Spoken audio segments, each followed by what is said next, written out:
So what I would like to do to kick off is actually let both the panelists say a few introductory words, either about yourself or about something that's burning that you want to say to the people before we get into the meat. We'll just go with the flow from there. Oh, first of all, thank you for having me. It's my first time in Nigeria, and it's an honor. It's a special thing because for Brazilian people, Orishas, independent of religion, is the only way that we have to connect to our ancestors. We don't have names. We don't have our history, actually. So through Orisha culture and religion, we can keep part of us inside of us. So I would like to thank you. About myself, so I'm a Brazilian girl, a simple one. I was raised by a single mother. She was a maid. And I was there, just observing. And I decided when I was a kid that life wasn't for me. And this spirituality have been give me this support, this help to see beyond simple things. It's a guidance. So as a person, I still simple. As a woman, I really like to enjoy a group of women and share stories about powerful women. And religion is good for that because we have tales. As an entrepreneur, I have been doing in this last 2 years a different thing. 2015 was the time when I identified the best moment to do my transition in terms of career.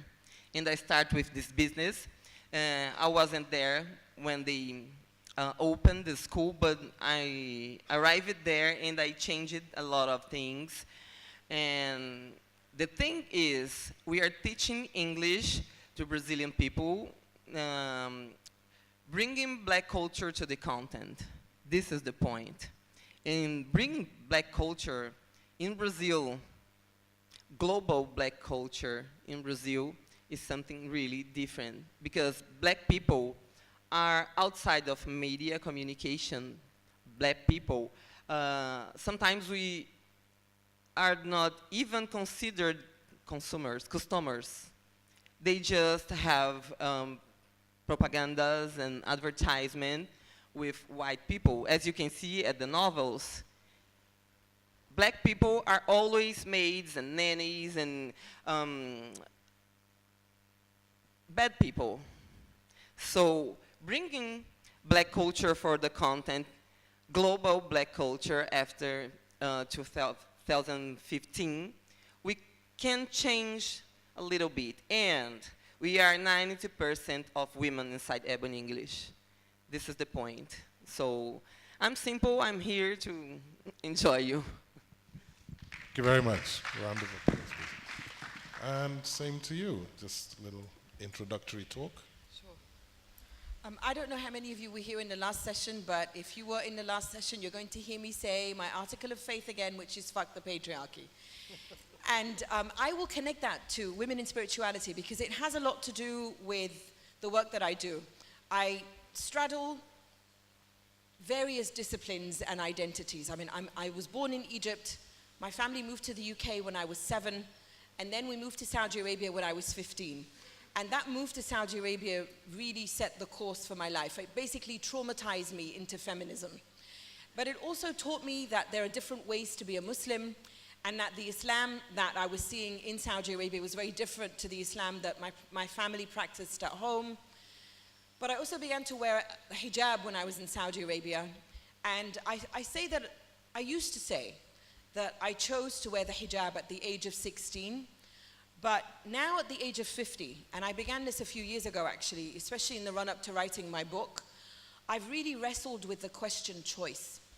when it comes to women, when it comes to spirituality, when it comes to religion, because there's such a patriarchal and misogynist stranglehold on most forms of religion. I know when I say that, when it comes to cosmological religions, many women will tell me it's different. So I'll stick to Abrahamic religions.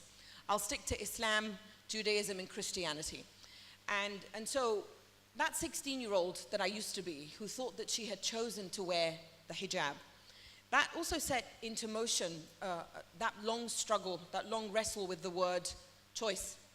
Because I question what choice women really have, whether it's a Jewish woman who wears a wig after she gets married, or shaves her hair and then wears a wig after she gets married, or if it's a Christian woman who becomes a nun and then has to cover her hair. And I will take that into other religions as well, like Hinduism, that also has a modesty code. So a lot of my work revolves around this idea of choice and women, and the burden that is particular to women and girls when it comes to what I call modesty culture. And that cuts across the Abrahamic religions especially, but it cuts across other religions as well. So that 16-year-old took 8 years until she could take off her headscarf, take off her hijab. So I was 25 by the time I took off my hijab, and I had moved back to Egypt, where I was encountering a different kind of challenge for my identity as a Muslim. And it was the challenge of the growing power of the Muslim Brotherhood in Egypt, of Salafist groups who are more conservative than the Muslim Brotherhood, and who were funded, and a lot of this growing conservatism in Egypt, especially in the 1980s and 90s, and up until now, but it really began with an oomph in the 1980s, I would say, funded by Saudi petrodollars. The Saudi Arabians have been very good at promoting this extremely conservative version of Islam, and in response to that, the Egyptian regime was not willing to allow these conservative groups to outdo them, and so, to use another term from another religion, they became more Catholic than the Pope. So they would put on TV all these extremely conservative clerics, so that when the Muslim Brotherhood would say to them, you know, you're godless and you're allies with America, the great Satan and all this, the Mubarak regime, and Mubarak couldn't care less about religion, but the Mubarak regime would put on TV all these clerics for whom the first thing to prove piety and goodness was to cover women up. So I took off my hijab in Egypt as this wave of Egyptian women were putting on their hijab, and now in Egypt we have at least 90% of women who wear some form of veil. In the 1960s, when my mother was at university, she told me that only 2 or 3 women in her class wore a hijab, and now it's almost 90% of women. So the Muslim Brotherhood, the way I describe it, engaged in then a social revolution that I believe we are now unraveling through a new social revolution that was inspired, and the catalyst for it was this revolution in 2011. Because many women joined that revolution. Many women joined that revolution in hijab and in niqab, the face cover. And then many women went home and said, okay, hold on. All these men that I marched in the streets with, all these men that I was risking my life with, you know, how better are they than this regime who oppresses everyone? And one of the things that I say over and over is that, and I consider this a spiritual thing too, is that what I think women's revolution and our biggest struggle is dismantling patriarchy, yes. And we dismantle patriarchy by recognizing what I call the trifecta of misogyny. This isn't the Trinity now. This is not the Father, the Son, and the Holy Ghost. This is the president or the state, the street, and the home, specifically the bedroom. Because that trifecta of misogyny together oppresses women. And this is where I place myself in the middle as a Muslim woman. Because after I left, so I moved back to Egypt, I became a journalist, I took off my hijab, I became a journalist, and then I moved to Jerusalem. I was a Reuters correspondent in Cairo, and then I moved to Jerusalem with Reuters news agency. And I chose to go there, even though when you go as an Egyptian, you're considered a spy by the Egyptian regime, a spy by the Israelis. People think that the Mossad has recruited you, you're a sellout, you're a normalizer, you're a Zionist, blah, blah, blah. But I chose to go there because I go to places I'm not supposed to go. And in Jerusalem, I lived in a neighborhood in West Jerusalem where the women and the men interacted just like the Saudis did, just like the Salafis did, except they were called ultra-Orthodox Jews. The man walked 10 steps ahead, the woman had 10 kids, she was wearing a wig or a head covering, And it's the exact same dynamic. So my lesson in Jerusalem was, this isn't about a specific religion. This is about all these Abrahamic religions, which are inherently patriarchal, which are by men and for men, and I'm seeing it being played out, whether it's in Saudi Arabia, whether it's in Christians in Egypt who are very conservative, both because they're a minority, so you've got multiple levels of minorities trying to protect their identities in a very hostile and very bigoted state called the Egyptian state, but also just because of the general conservatism in Egypt. And then I moved to the US in 2000. And when I moved to the US in 2000, I didn't come up with this phrase, I think many people have used it, but what I like to describe my move to the US as is when Muslims go on Hajj, and I've been on Hajj 4 times, when Muslims go on pilgrimage, which is the 5th pillar of Islam, what we often experience in Mecca, and Malcolm X talked about this when he became Muhammad Shabazz, what we experience is people from all over the world. We recognize that Arabs don't own Islam. We recognize that Islam is a global religion, and we see it in all the different identities that are there around the Kaaba going round and round. And that is what I experienced when I moved to the US, but it was a different kind of pilgrimage. Because what I experienced in the United States was a progressive Muslim community in which I was accepted as I am. And this was taken to another level when in 2009 I went to Malaysia, the Malaysian capital Kuala Lumpur, where I went for the launch of a movement called Musawa. And Musawa is the Arabic word for equality. And Musawa is the movement for equality and justice in the Muslim family. And it was founded by Muslim women and some men to challenge all those patriarchal notions, whether it's a man's ability to marry 4 wives, child marriage, lack of equality in inheritance, a whole bunch of stuff that we as Muslim women are supposed to shut up about because we're told this is what God said. So this is just a kind of a summary, and I'll go into details more about each of those things, but so this Musawa for me was the ultimate pilgrimage, because this idea that God said shuts me up is what I fight against. Because when I argue with you about LGBTQ issues or patriarchy or feminism, we can argue. As soon as you say to me, God said, my response is, well, bring your God down here so I can argue. Because if I can't have that argument, then this is not something that is going to go anywhere. Thank you. Now, it's very interesting, that journey, but also the picture that you've painted is, which I could summarize as being that religion does not and has not treated women very well.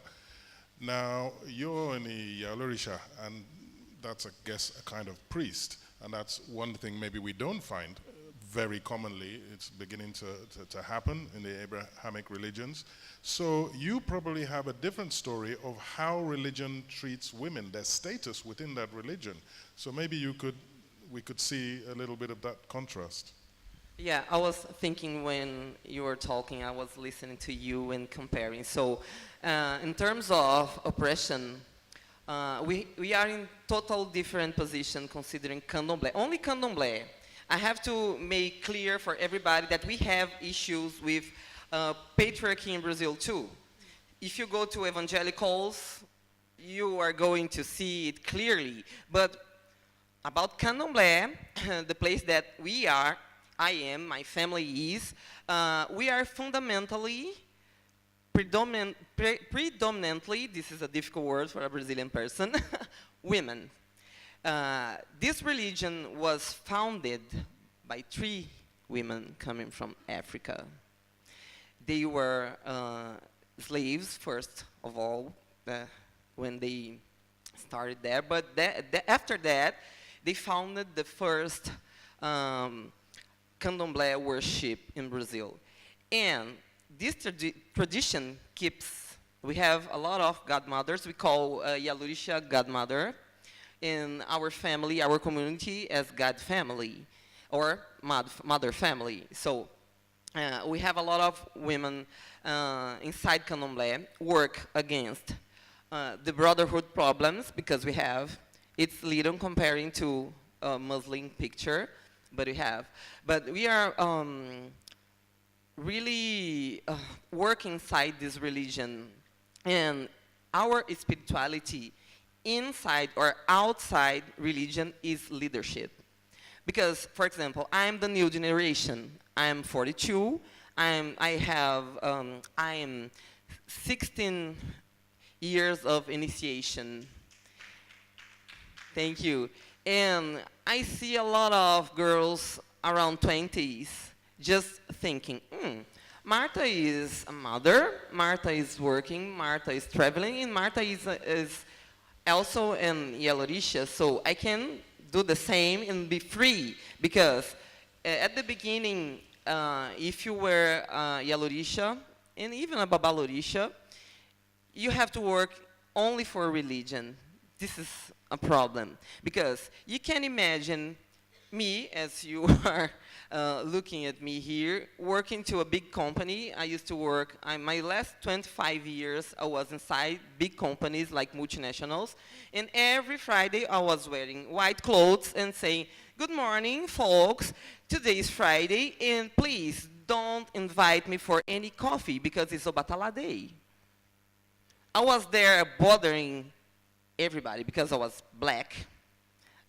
I am a woman, so you know it's a problem. And I am a Yalorisha too, so it's too much. It's too much for them. Because Brazilian society is, we have that hypocrisy inside everything. So everybody goes to religion, but everybody hides religion. And part of the work of women inside Candomblé is make a statement. I'm a black woman, I'm inside Candomblé, I'm a godmother, and I still a regular person with dreams, studying, working, raising my kids, getting married, and everything. I can do it, and it comes natural. We have the power to produce life. This is other thing that we produce inside Candomblé. We are initiating people, so we are bringing ancestor, we are bringing healthy, we are bringing wealthy. We are making people see different points about victory, for example. Sometimes we have to fail to understand how to win. And Candomblé is a very open space because we have gay men there, gay women there. We have everybody, and the sexual choices are not our point. We are just working. But we are predominantly women working inside Candomblé and making statements everywhere. Because in the last century, police used to go to the worships and hit godmothers. Because this religion was demonized still, but obviously we are in almost future considering this thing. So my history in the history of women inside Candomblé is different because we are the base of religion. So we have orishas, female orishas, we have Yami or Choronga, and the power is infinite. We can't even describe the power. They have the power to manage everything for good and for bad. And this is a woman power. This is the point when we have problems in Candomblé too. Because sometimes men just don't want to give us the power. Or they think that they can take this power. And it's a kind of conversation. You have to wait to take your rights inside religion. They put rules to make women behind. But they are not strong enough. They are not strong enough because we are there. And actually, contemporary, in terms of contemporary, be a person inside, be a woman inside Candomblé, it's a statement. It was for me, but the new generation is bringing it strongly because they want to find themselves. Women, when they read that stories about Iemanjá, Oxum, Oya, just managing the world through nature, they want to be like them. Like, oh my God, I'm Omo Iemanjá. Oh, I have the power, for example, to produce life and feed my son by my own body, and I'm powerful. Things that men say, be a mother, it's just to be a mother. Manage everything, it's just to manage everything. So when they have a stomach pain, they are like, I can't even survive. So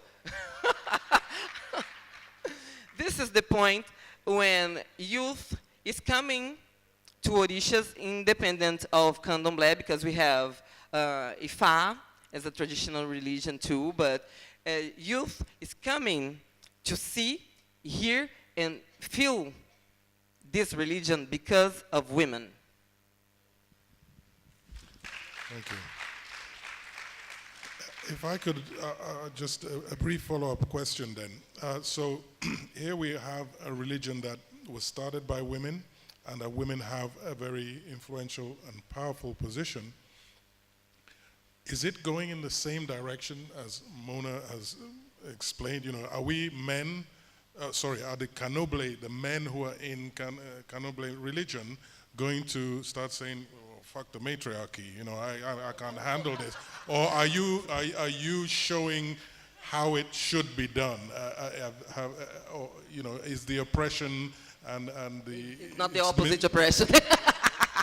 So we have a really clear position inside. Men used to do something, even though in São Paulo we have men have to cook, have to clean, have to do everything like women, because depends on the family that you are or the place. It's still patriarchy, like doing nothing while women are working. They just go to do specific things. Not in São Paulo. In São Paulo, they do everything, and we work together. We work together, definitely. But I think it's a struggle more than elders, more between elders and youth than between women and men inside Candomblé. Fascinating. Thank you for that insight. Mona, when you were last here, you probably don't remember, but I stood up and asked you a question. I do remember. You do remember it, okay. So I'm going to follow up that question. You've made a very good case, or the women, for example, the group that is coming up in the Musawa, who are challenging the tenets that have been passed to them by the men, mainly, and things that may not even be in the scriptures that have been, or certainly were not so extreme. They've been turned to an extreme form to use to repress women. They are being challenged, and you are bringing out more and more things that are basically saying this was invented by man to put us down. Now, and this is a follow-up to that last question, so in the same vein, are you not challenging the religion itself by saying, look, the religion was invented by man to oppress women? What's your feeling about that? I was hoping we would get to that eventually anyway, because you have to get to that eventually. You know, I'm at the stage right now where I'm not really concerned if God said that or a man said that. What I'm concerned with, it's 2017, and if anything is used to harm women and girls in the name of God and religion, it is wrong and it must stop. And I will not sit and fight with people over, is this authentically from God? Was this something that the prophet said and was relayed to us wrongly? It doesn't really concern me. What I'm concerned with is equality and justice. And since I was last here, several things have happened to kind of like play that out. And I think they all fall under the theme of we're not waiting for permission anymore. You know, there's this idea that you have to wait for permission to be free. You can't wait for permission to be free. No one is going to give you permission to be free. You must free yourself. And there are several examples that I want to share with you about us freeing us. And I think I'd mentioned, but I want to bring this back quickly because I'd mentioned it last time, and I think that's why you asked me the question. So one of the things that has been most inspiring about us freeing us and not waiting for permission was in 2005, when the Black American scholar, Amina Wadud, gave herself the title of Imam, because we're talking about women's ordination, yeah? We don't have official ordination of women in Islam, as Catholics don't, as you know, as many of the Jewish denominations don't. So, but Amina Wadud is a scholar. She has studied jurisprudence. She has studied at Al-Azhar. She is fluent in Arabic. She has many books that can teach you everything you need to know. Her last book was called Inside the Gender Jihad. So Amina Wadud, by all terms, is qualified to be an imam. And yet she is denied this title imam. So she gave herself, deservedly, the right to be imam. And in 2005, in March of 2005, she led the first public Friday prayer in which women and men prayed side by side, and Amina Wadud was the imam. And the call to prayer was given by a woman. So there is Amina Wadud, there's 50 women, including me, and 50 men. It was one of the most moving events of my life, and I will repeat again that I was one of 2 women who prayed without my headscarf. I prayed next to a man, and I prayed on my period. Now those are 3 whammies, right? 3 whammies. Just by saying this I prayed on my period thing, I was speaking in Paris, and a Muslim man got up, and he actually had the fucking nerve to say to me, "You prayed on your period? It hurts me deeply. It hurts me deeply to hear that you prayed on your period." I'm like, dude, what the fuck does my period have to do with you? Why would it hurt you deeply? This is between me and God. It hurts me deeply. I'm like, you go pray. Don't. So this obsession with our bodies and what comes out of our bodies, which is why I keep saying, stay out of my vagina unless I want you in there, including my period. So, what Amina Wadud did, an Indonesian Muslim woman scholar, gave a statement to the media at the time, and she said what Amina Wadud did is a reminder to women to stop waiting for permission.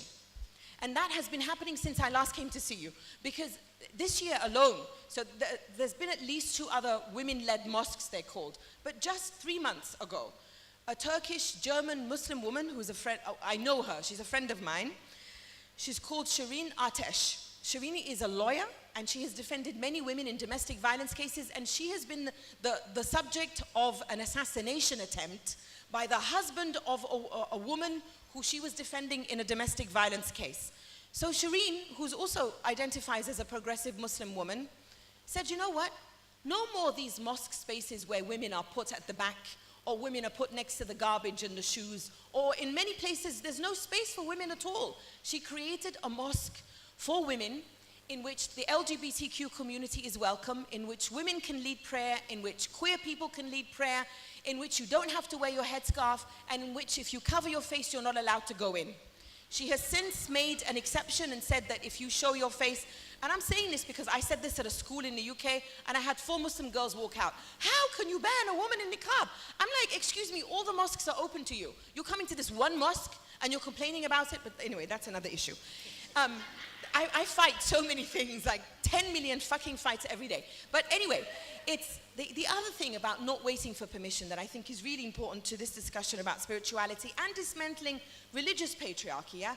Especially heteropatriarchy, is that there are more and more Muslim LGBTQ groups, and Muslims openly identifying as Muslim and LGBT or Q or I or plus or A or all of those words in the queer rainbow. And that is really important. Why is it important? Because when I was speaking at that school in the UK, and I said all this stuff and how I increasingly identify as queer and I'm not monogamous and I'm Muslim and I continue to identify as Muslim, it was for 15 and 16-year-old girls. And it was so the school was this community in the north of England, and many of the girls in the school were Muslim, British Muslim girls. The first girl who stood in line to talk to me privately, she said to me, what do you think of honor killings? And I thought she was doing a school project. And I launched into it's not just Islam, it's conservative cultures everywhere, it's patriarchy, blah, blah, blah. She goes, no. She goes, I'm afraid my family's going to honor kill me. It was horrifying. And I asked her why. And it's because she's a lesbian. She's 15 years old, she has a girlfriend, and she's terrified her family will kill her. So she was like, what should I do? Luckily, there is a movement in the UK called Iman, which in Arabic means faith. So it's I-M-A-A-N. If anybody in this room is Muslim and queer, you don't have to come out to me like this girl did, but I encourage you to go and look for Iman LGBTQ. And there are others as well. There was a group in the US called Al-Fatiha, and there's also an LGBTQ friendly space in Canada. We're everywhere. And I put this girl in contact with Iman LGBTQ and another counselor who has a camp for young queer people of color. And I said to her, listen, your number one priority is to survive. Do not come out to your family. You have to finish school, you have to get a job or go to university because I want you to survive. That's your number one priority. So all of these examples of people not waiting for permission and liberating ourselves. And I do all of this again as a Muslim, because as that 50-year-old that I told you in the last panel I am, it behooves me to challenge all of these things, to show young people out there who have to wait in line to ask me, what if my family kills me? It behooves me as this 50-year-old who can go to Kuala Lumpur or come to Abeokuta or be in the north of England to connect those young people with organizations that can literally save their lives and to tell them, you can be who you are and also be a Muslim. You do not have to choose. Do not wait for permission. It's a powerful message. Don't ask for permission to be free. Right, we have just under, well, I'll stretch it to 10 minutes left, so I'd like to open it up to questions. I think the two panelists, they have so much to give, so I'm going to limit the questions. I'm going to take one from each bank. We'll take all the three questions, and then we'll let the two panelists answer whatever they wish out of that. So we have one hand here. No, that's all I'm taking for the middle, but I don't see anybody. Okay, we have one hand at the back on the left there. And anybody from this side? Okay, the lady who is jumping up and nearly hitting the roof. You're taking their slot, so nobody from here now. The lady in yellow there. So that's three. 1, 2, and 3. Please introduce yourself and then ask your question as briefly as you can. My name is Aishat. I have been a female Muslim and a female Christian. And I find that most times in religious patriarchy, from what I've experienced, I find that it's women most times that actually enforce these things and tell you, oh, as a woman, you can't do this. Oh, as a woman, you should do that. I would like both of you to comment on these women and how you feel they have arrived at this place they are now. Thank you. We'll take several? 3 questions and then so that you can choose. I think we need another panel because I want to talk about period. Periods. And you can see how tricky Brazil can be. We need a period panel next year, the P word. That will make me a menstrual moderator, yeah? Hi, my name is Atonda. My question is for Mona. Can you wave? I can't see you. Where are you? In the corner by the A. Okay, hello. Yeah, I should probably start by saying that I love you and I love your work, and I am not. No, it's important for me to say this because the question I'm going to ask might seem ignorant or okay. So I should probably say that I'm not much of a Muslim myself, but my question is, how do you balance these ideas? For example, you said you prayed without your hijab, and I'm saying, how, if the religion says this, and you are not doing what the religion says, how do you come around and say proudly that you are part of that religion? Okay. It's just very confusing for me. Don't you feel like you are creating something else for yourself that is not exactly that thing that you are following, and you're coming around to say you are part of that thing? It's just I'm not trying to be. I'm just really curious. Yeah. Thank you. And the lady, just one more. The lady there. My name is Sayadeli Olaokun Soyinka. I love you, Mona. I follow you on Twitter. My question is actually about traditional religions, because I know you were talking about Brazil. Sorry, I don't know your name. Marta.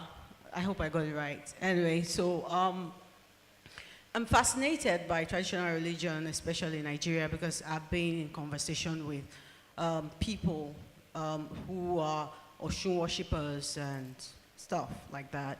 And I remember a particular encounter this year where I was told outrightly that Nigeria's traditional religion considers LGBTQ people animals, that it's in an Ifa corpus. And she sent the corpus to me. And I remember you said that actually, no, like maybe the way you practice in Brazil, that you don't actually like care about who somebody's sleeping with. You're more concerned about their spirituality. And I'm thinking, so if Christians are saying LGBTQ people are sinners and they are in hell already, and the Muslims are saying, cover up, we don't want to know what you do in the dark of your house, because I live in a predominantly Muslim community presently, and the community is even like a local one. They don't go to school. So it's not like some middle class community, like the real people that are like, they don't understand all this English we're speaking here. And these women, I've had a lot of experiences with women who are bisexual and women who are queer, and they're Muslims, and they cover up, and they wear niqab, and they do all that. So I'm not really like, if Islam says that, and Christianity says that, and I say, okay, so like, I've seen all these things, and what is Ifa, for example, saying? And it's saying Ifa thinks that LGBTQ people are animals. So where do you find succor? Why do you bother then? I'm irreligious. I'm nearly an atheist. I don't, like you said, I'm not seeking permission from a God to be who I am. I can be anything I like. But I'm worried about other women who have faith, women who believe. I'm more concerned about the women. I don't care about the men, sorry. Thank you very much. So I'll come to you first, Marta. This lady's question here, but also if you want to talk about the period issue as well, please go ahead. We'll try and be as fast as possible, so we got about 5 minutes to play with. So. This is another trick point, but Candomblé is the first religion in Brazil to receive LGBT people without discussion. Because inside this religion, nobody cares about your sexual life. Inside worship, we have our obligations, we have our not brotherhood, but we have siblings, we have people that we care. So nobody cares about your sexual life. But tricky points. Sometimes people feel confused because if you're a man, but you're a gay man, you are inside Candomblé, they want to wear skirts. It's not allowed. The same for gay women. They are inside Candomblé. They sometimes are going to physical transition, and they have to wear like men, because inside religion, in front of spirituality, in front of ancestors, we have to consider our body gender, not the mind gender, because sometimes the gender that you have on mind is different in your body. So it's tricky, but nobody is going to oppress anybody inside Candomblé because it's gay or not gay. Nobody cares about that. Ifa in Brazil is not really big like here, but the new generation is different, and we can see gay men inside Ifa too. I think it's starting, but I think they are going to be leaders too, and doesn't matter if the man is gay and he's a babalao. If he's good in religion practice, it's okay. People are not going to say anything about. It's about, again, elders and youth. It's not about orishas and everything. And about period. This is a good one. So, obviously, the patriarchy just still trying to give us rules. So if you are in your period, you can pray for orishas. It depends the way of your family see it. My family now don't care. You can do everything that you feel good to do. Because in my way, myself, for example, my example, when I'm in my period, I can do almost everything. Certain things I feel like my stomach, and I know this is my way. This is not for every woman inside Candomblé. This is the point. I think the period is something really particular for every woman in this earth. This period makes us more powerful in terms of energy. The reason why men took it from us, it's because if you go and pray in a specific food or something during your period, you are bringing more energy. It's going to really work. So they try to keep us out, the prayers, because we are going to do our best of our best during this time. So it's another tricky point. Interesting. Thank you very much. So Mona, the women enforcers and the traditional, the balancing. Let me start with the man back there who loves me and who I love right back. Look, there is no religion on earth that in its present practice is exactly the way it was whenever that religion came about. And anyone who tells you otherwise is lying, honestly. Because, you know, there was one time, and I actually studied this because I used to do these comparative studies, where Christian women couldn't touch the Bible on their period, where a Christian woman couldn't enter a church without her hair covered in you know, with some shape or form. So, you know, we can do this about all religions.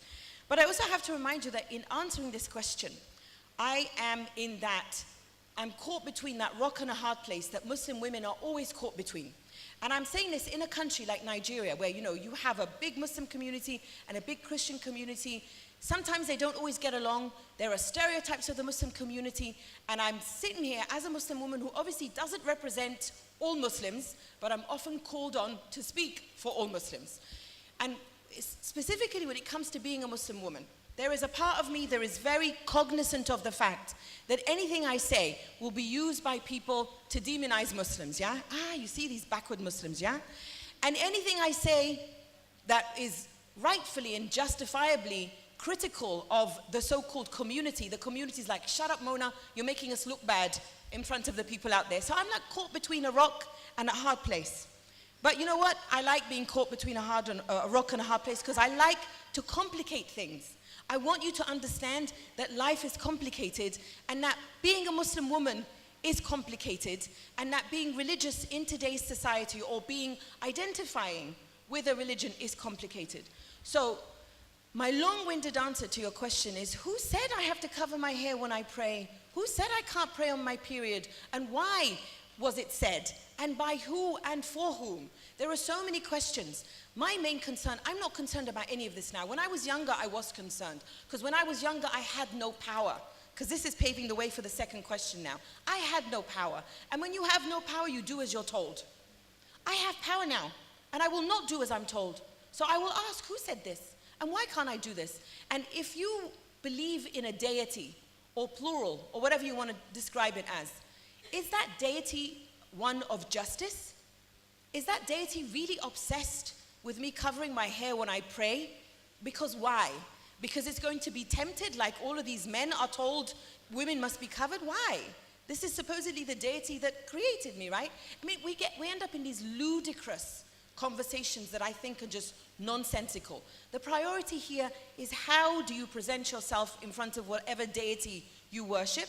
And more importantly, how do you present yourself to the world? How do you go out into the world? I don't want to be the person who goes out into the world and says, sister, you hurt me deeply when you prayed on your period. Fuck that. That's not the kind of person I want to be. I want to be the kind of person who goes out into the world and a 15-year-old gay Muslim girl comes up to her because she trusts her and says, what can I do?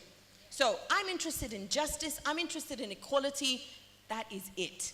And it takes me to the second question now about why women do this to women. And I talked about power when I answered the brother's question, yeah? Now I answer the sister's question. Women are not stupid.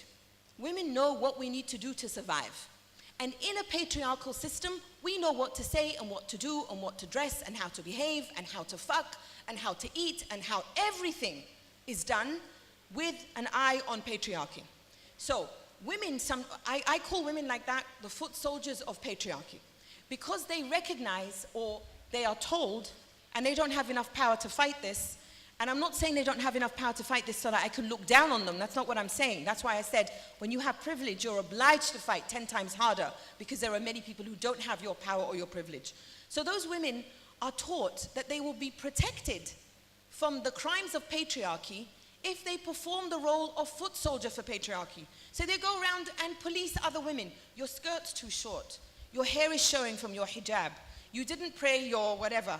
You're late with, are you whatever, you know, all of this. I saw you out with this guy last night. Why are you fucking around? All of these questions. They are doing this because they have accepted the crumbs of patriarchy, because they've been told by patriarchy that's all you're going to get. And my answer is, I don't want the crumbs of patriarchy, I want the whole fucking cake. In fact, I don't want the cake of patriarchy, I want my own cake.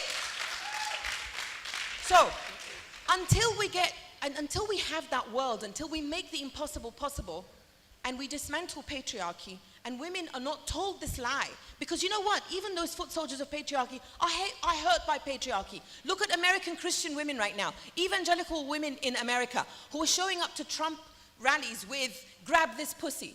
Can you imagine? Can you imagine a woman going to a rally saying, grab this pussy, to a sexual predator who is now the fucking president? I said I like fuck a lot. You know, when Lola told me it's the F word, I was like, yes, I can say fuck all I want. So, that woman wearing the t-shirt saying, grab this pussy, is the foot soldier of patriarchy. Here's the calculation that she made. I said the calculation is to be protected from the crimes of patriarchy, yeah? The calculation she made is, she was told, if you promote your whiteness, yeah, your whiteness in America, we will protect you. So, forget your gender. So this woman has given up power over her own body. She's lost control of her reproductive rights in return for being elevated to that highest of highs, which is the white woman in the United States, who's told you are the purest and the best, and we will protect you, basically from the black man, because that's how the United States works, right? So you've got these white women lining up to vote for Trump, and who protects them from Trump? Who protects them from a group of white men in the White House signing away their reproductive rights? These are the foot soldiers of patriarchy. So we have to tell women, the patriarchy will not protect you, and it's time to make our own fucking cake. Well, a wonderful, feisty note to end on. I'm ready to go out there and start challenging the patriarchy. Guys, are you with me here? But first, we're going to go and join Mona and eat some cake, all right? Let's sort it out. But you know the patriarchy hurts you too. You know that when you dismantle patriarchy, you too will be liberated. So join the revolution. Well, I would like to say to Marta, you are obviously an honorary Nigerian. In fact, you are an honorary Ogun State indigene. You have waited so long to come. Stay here for as long as you like, and make sure you come back. We want to see you here next year. Thank you, Marta. Thank you, Mona. Please show them your appreciation. So I would like to say something important, because every time a Brazilian person go outside of country, the image of the country is, we don't have problems, but that's not the truth. Now we don't have time to talk about the patriarchy, but you know what? I came from a country which one is under a coup, and the president was a woman. That's the point. Brazil is tricky.